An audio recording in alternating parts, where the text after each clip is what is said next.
Today on Locked On Rockies, how the Grinch stole Christmas. You are Locked On Rockies, your daily Colorado Rockies podcast. Part of the Locked On Podcast Network, your team every day.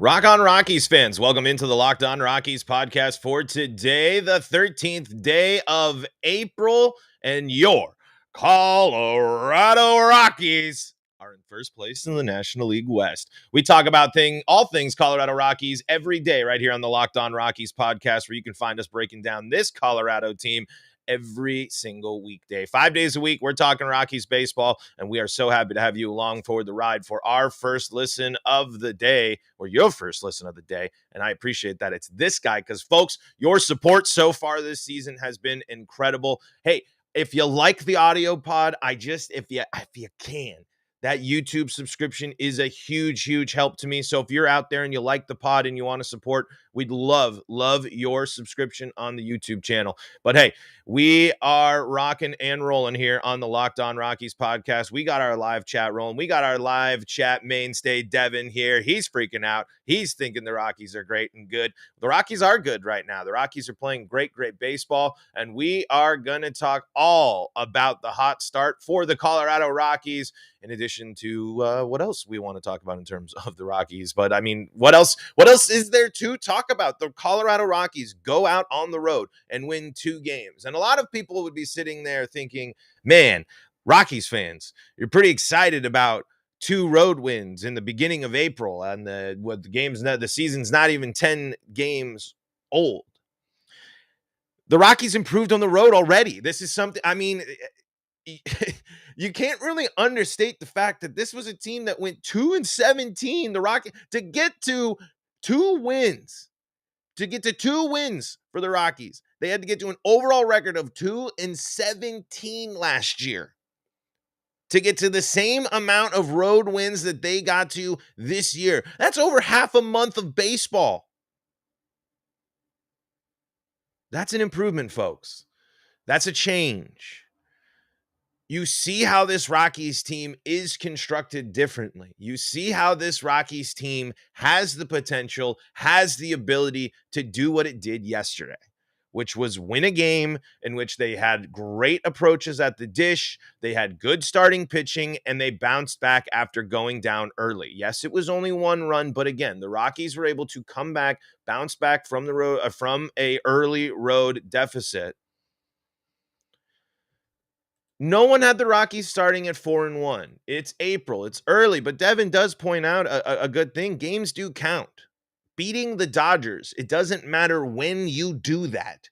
Beating the Dodgers and winning series against the Dodgers, it is something that's important. But Steven nails it on the head here. I love the start, but we've seen this before. Rockies have to be consistent. In order to compete this year, we have to stay healthy, bullpen has to be better, and the offense has to score runs. Steven is exactly right.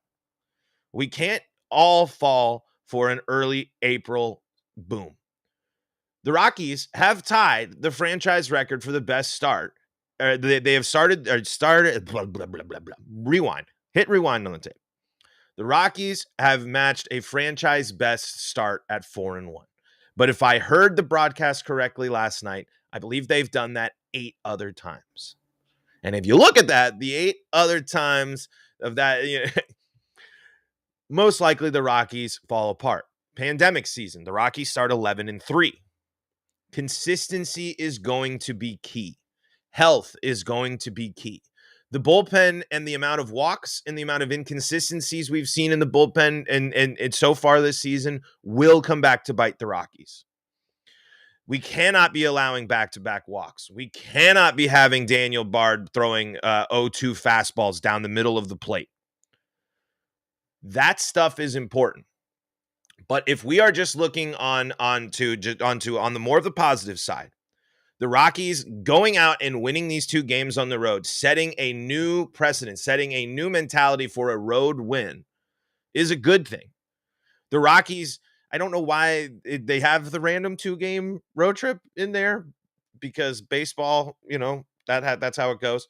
But it was good to see the Rockies go out and play on the road. The Rockies, however, were bailed out by some really big plays, some lucky plays as well. Don't forget that the Rockies won that first game in a close one off of an overturned call that, yes, it violates the rules. I know it does. I know there's there, but let's not be counting on the umpires to win the Rockies in a game that shouldn't have gone to extras in the first place. Celebrate and be excited, yes, but we do need to remember this team doesn't have the same depth that some of the other teams that you expect to be 4-1 at this point does. However, we have seen players that need to step up in big situations do so. We've seen great defense from players that aren't supposed to be good at defense anymore. Hello, Gerchik. Catch of the year? That's going to be up there. In the massive situation, the fact that Chacin has a massive that clip is perfect. That is literally one of the greatest Rockies clips to ever exist, because Chacin drops the F-bomb, and then we have Grichuk go out there and rob the play. We see the celebration from everyone. We see how excited Charlie Blackmon gets. It's awesome. It feels good. It feels good to be this. It feels good to say the Rockies lead the NL West, but it's April. None of the starters other than German Marquez didn't go very far in the games. Obviously, shortened spring training, all that stuff. Yes, I keep all that in mind, folks. But we have to keep everything else in mind as Rockies fans. We need to remember this. And why is that important? It's because it's not to damp down what this team does. It's not to take away from the fact that this team took a series from the Dodgers and went on the road and has now won 4 games in a row. It is just a long season. The Rockies still have issues, and we've seen them in these games. But this is the right way to start the season. This is the right way to build the energy, and this is the right way to build on momentum. But one thing we gotta talk about, there's 2 big things that I want to focus on in terms of really great and needs to be addressed, because it's very interesting. But first, I got to tell you about the people that help make this show possible, and those are the fine folks at Built Bar. Change up your snacking habits. Get the new protein bar you've been looking for. Ditch the one that tastes like it just came out of a chemical vat, like someone took those big Simpsons pliers and dipped it in the goo and then pulled it out and put it in a wrapper. And get you a Built Bar, because Built Bars are delicious. Here's the deal, folks. At Built Bar, they're all about the taste. They make it taste delicious first, then they figure out how to make it healthy. I don't know how they pull it off. That's above my pay grade and above my degree level. But, they pull it off every time. And guess what? You can check out the macro charts for all your favorite Built Bar flavors, and there's a ton of delicious Built Bar flavors at Built.com. And most of them, however, have 130 calories, 4 grams of sugar, 4 net carbs, and 17 grams of protein. Low calorie, high protein, all covered in 100% real chocolate. Yep, that's 100% real chocolate. Replace those candy bars with Built Bars, and you will feel better about that snack, because, again, 130 calories, 4 grams of sugar, 4 net carbs, and 17 grams of protein for the average Built Bar. Go check out all the delicious flavors of Built Bar today at Built.com and use the promo code LOCKED15 for 15% off your order. That's 15% off at Built.com with the promo code LOCKED15. So the Rockies have had some really great approaches on offense. I don't think we can sit here and not bask in the glow of that leadoff mullet. Connor Joe has just been a absolute force for the Rockies. And he's not doing it overwhelmingly in huge hits. He's doing it because he gets on freaking base. Holy smokes. How important, guys and gals and non-binary pals, is it that we have someone who led the game off yesterday with 3 at-bats, going 1 for 1 with 2 walks, 3 runs, That is critical. That is such great production from the leadoff spot. Connor Joe must be in the lineup every day. Every day. Especially if you're going to continue to put Charlie Blackmon behind him. Devin in the live chat says, I was starting to get worried for Charlie until he got those 2 hits yesterday. Charlie needed those 2 hits yesterday. He absolutely did. Adrian in the chat says, crazy that we're 4-1 and we still have some players that are in a bit of a slow start. Exactly right. If the Rockies are able to go and continue to score like they have, I mean, they're scoring multiple runs. They're leaving. The big worry with the offense from this series is the runners in scoring position. But you're hoping if those players that are off to a slow start, your Brendan Rodgers, for example, KB's not in a slow start, I don't think, but that big home run hit. I know he's had he got a couple RBIs yesterday, but we are waiting for KB to put one out of the yard. The KB home run, the first one, I'm hoping is going to come at a nice time to clear some bases. And of course, we got Charlie Blackmon swinging it a little bit better yesterday too. The Rockies cannot leave as many runners in scoring position as they did, especially against a team like the Rangers that showed that he was going to go and get a team that's able to come back and score. Yeah, Devin in the live chat points out KB's OPS plus is 144. Like I said, I'm not saying KB's off to a slow start. I'm just saying that bases clearing big home run hit is going to come from KB here soon to help with the runners in scoring position woes. But that's what brings me the flashbacks to unsuccessful bad Rockies baseball of last year, because the script of yesterday's game had tough loss kind of written all over it. It was the Rockies go down 1. Cole's having a good game. Chad Cole, by the way, a pretty decent outing other than the 4 walks, but gets to 5 strikeouts, the injury concerns there. But still, if he can limit those walks and be as successful as he was, that'd be an interesting development for the Rockies. But it was just 5th starter, long bullpen day. The Rangers looking to bounce back. The Rangers have the ability to score runs. You can't leave all your opportunities on the table. And I know the runners in scoring position was more of a bigger deal in the first game of the series, but you just had the Rangers had so many opportunities throughout the series to get back in there. The Rockies need to be better about scoring. They need to be better about bringing their runs in. They need to get more from their, some of their players and some of their big at bats there. However, we still have productive at bats from CJ Cron. He doesn't get a hit in the game, but he does get an RBI on the sac fly. We need to see Brendan Rodgers. Brendan Rodgers needs to get moving a little bit more. He's really the next. If Charlie Blackmon strings this together, we should hopefully help beef up and boost Brendan Rodgers. But this is it. This is what we were talking about at the beginning of the show. It's going to come down to the consistency of the Rockies. You cannot allow those runners in scoring position to be a thing. It is just the Dodgers will crush you if you don't do that. The Giants will crush you if you don't take advantage of that. The best teams will take advantage of you not scoring, because if you don't take advantage of your scoring opportunities, especially early on in the game, you could be in a situation where you're facing a bullpen that's in a rhythm, that's not allowing a lot of runs. Scoring runs early, scoring runs often, definitely important. But 5 games into the season, the Rockies are 4-1. They've scored. They're not being shut out. That was another big thing too with last year, was getting shut out. We have seen the Rockies' reshaped and reformed offense work, and we've seen players show what they need to do all year long.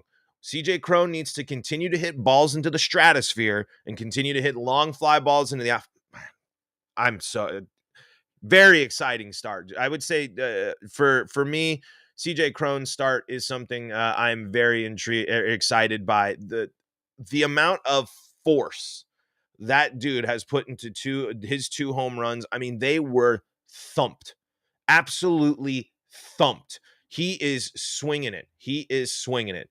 But it is worrisome to see Brendan Rodgers get down to this bad a start. However, cold starts happen.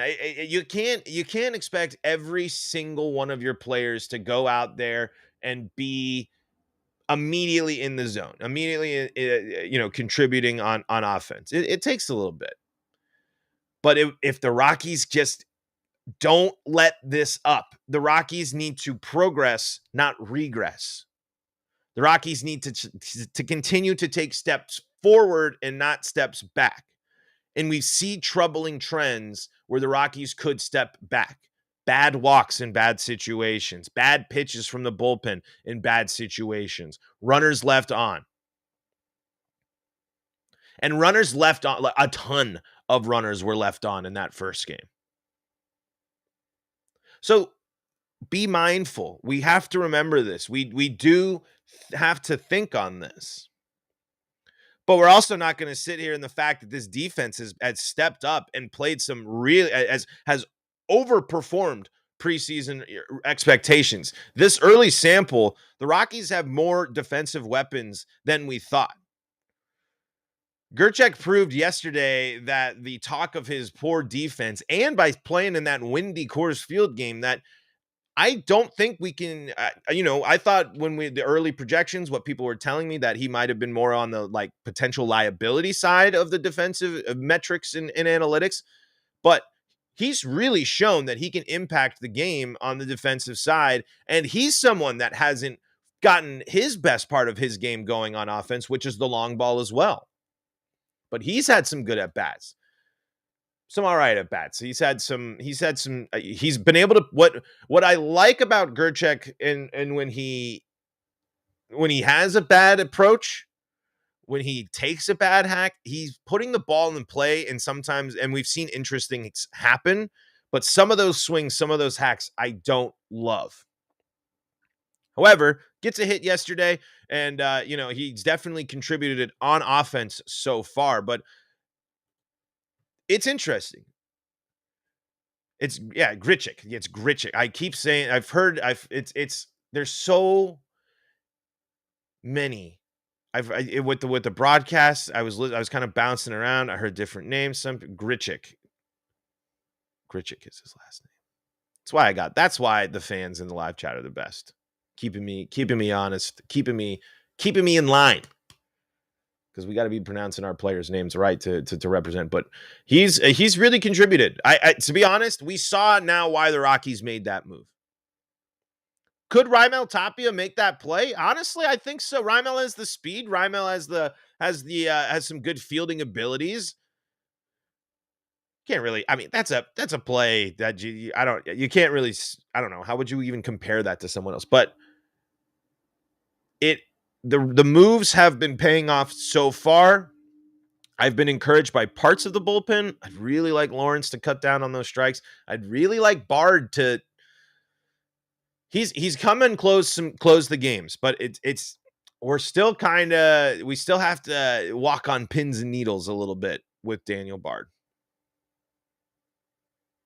I still might like to see him in the 8th inning more so than the 9th inning.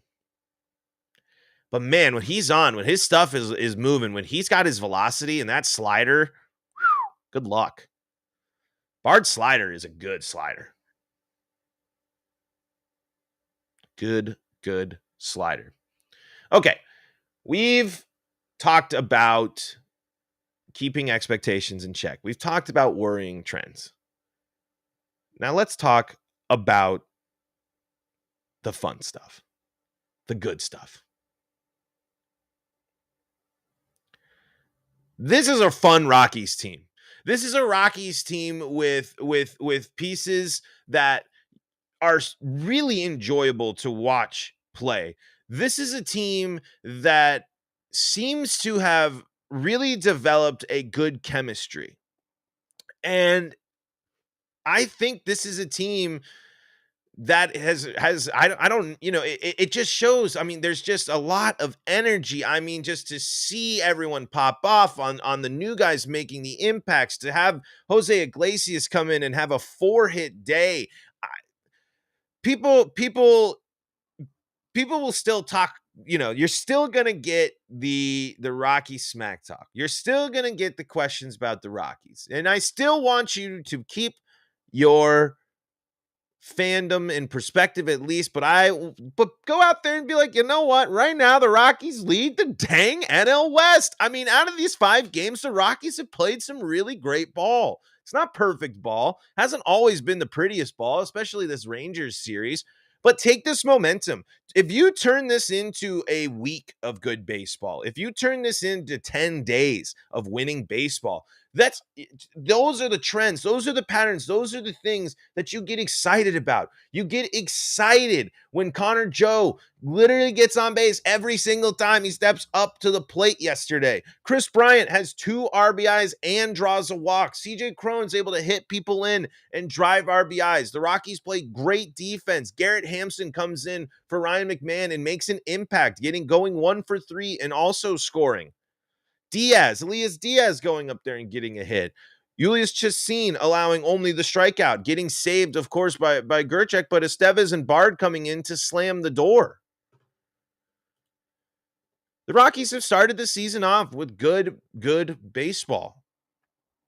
Kind of it was an ugly series against the Rangers in a lot of aspects, more so for the Rangers. I mean, you'd feel you feel better as Rockies fans than Rangers fans after that one. That's for sure.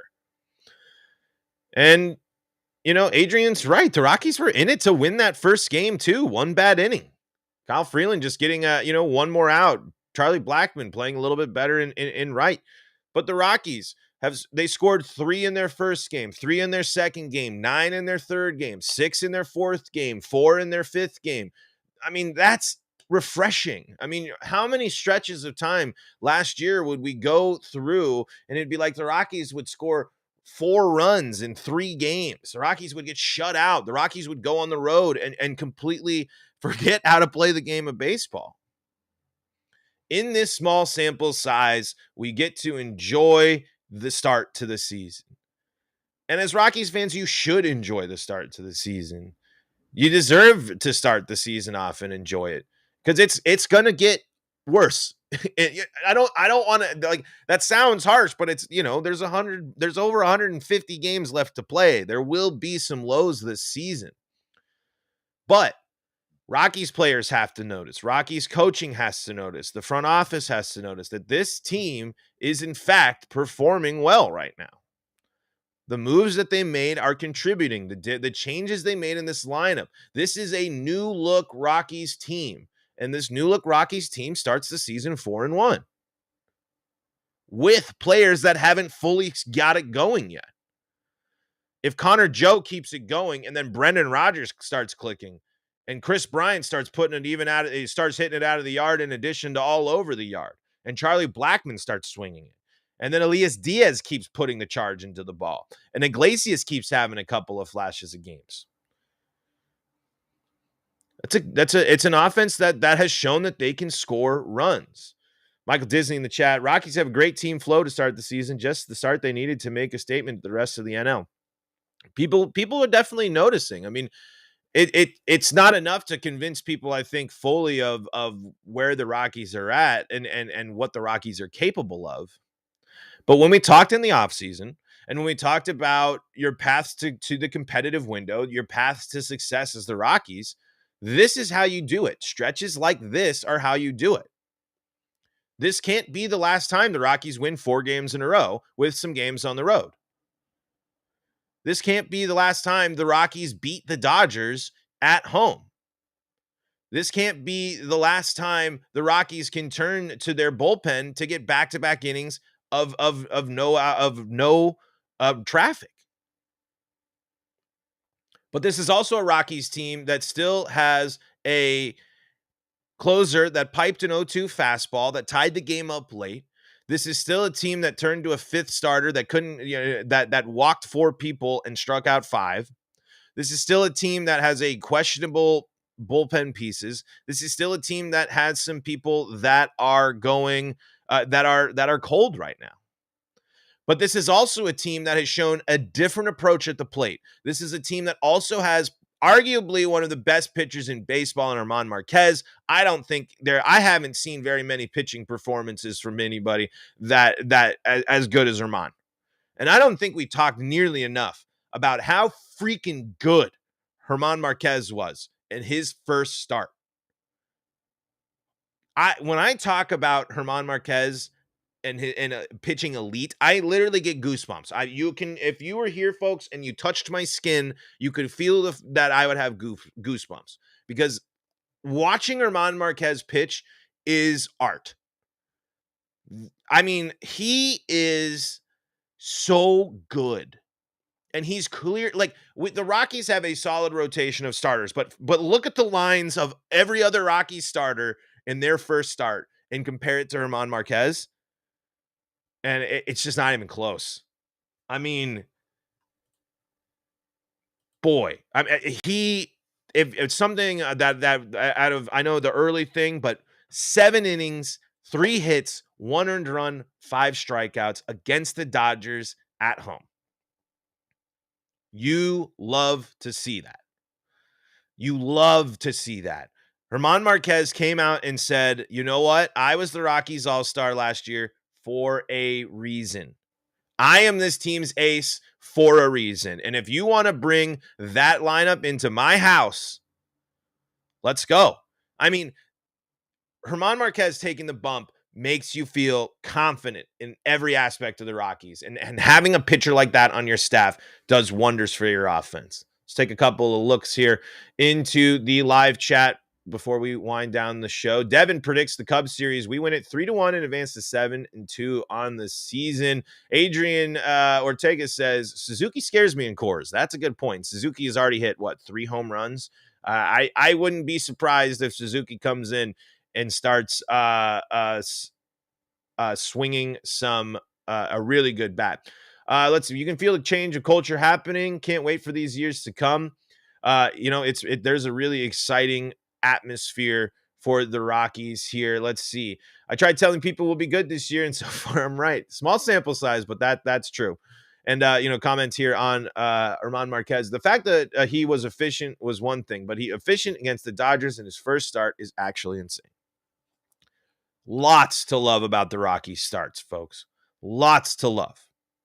It's 5 games. It's early, but another home series. Take it. Take advantage. I mean, a good start led it up to a fine rest of the season helps you, because it's a lot better than where the Rockies were last year with an awful start, a historically bad start. It's a flip, folks. Last year, the Rockies started out historically bad. This year, in 5 games, the Rockies are tied for the franchise lead in wins. A change has been made. It's a different Rockies team. Is that different? Is this different Rockies team going to be able to put together a full summer of baseball? We'll wait and see. We'll break it all down together. But at the end of the day, I would have been happy at 3-2. I would have probably been fine with 2-3 if that meant that you took a couple off the Dodgers. 4-1 is better than my expectations, and there have been some performances that really make you excited. Germán Marquez, Grichuk, Connor Joe, and Ty Block was great too. Lots to be excited about for the Rockies. Enjoy the off day, watching some highlights, and I'm sure it's going to be a beautiful weekend in Denver. Let's get the Denver weather. Keep it up against these Cubs fans. They're going to come in. It looks like it's going to warm up perfectly for Denver tomorrow, and get, instead of this cold day tomorrow, you're going to get in the mid 60s for a beautiful weekend series against the Cubs. Go out and enjoy it at Coors Field. Support the Rocks. Keep cheering those out of town fans. That's what I love to hear too in that Dodgers series, where the Rockies chance going back at the Let's Go Dodgers chance. But that's going to do for today's episode of Locked On Rockies. Thank you so much for joining me today. You can find us on YouTube at Locked On Rockies, and your YouTube subscription really, really means the world. If you can hit that subscribe button, it's a huge help for the pod. And you can follow the pod on Twitter. I've been live tweeting during the games and retweeting all of the coverage. So you can, if you're looking for a little hub of Rockies coverage, you can find us at LO Rockies on Twitter. Lots of energy. I'm fired up. I'm sure you Rockies fans are fired up. It's going to be a wonderful weekend of baseball, hopefully, and the Rockies can keep this momentum going. Now that you have listened to the Locked On Rockies podcast, why don't you go look at the Locked On Rockies, for your next listen. I always listen to Locked On Rockies, but for your next listen, check out the Locked On Now podcast, where there's recaps of MLB games with analysis from our local experts, including this guy, talking fans through the season like no other network. Free and available wherever you get your podcasts. And you can also go check out the Locked On MLB podcast, where you can stay up to date with all sorts of storylines across the MLB. I did it. There it is. I fell for it. You guys can, you can now have a clip of me saying it. I said the MLB, the Locked On MLB podcast, where you can see all the Major League Baseball storylines and all that good stuff. I'm Paul Holden. You can find me at Paul Holden 33. You can also find a whole lot more of my work at paulfholden.com.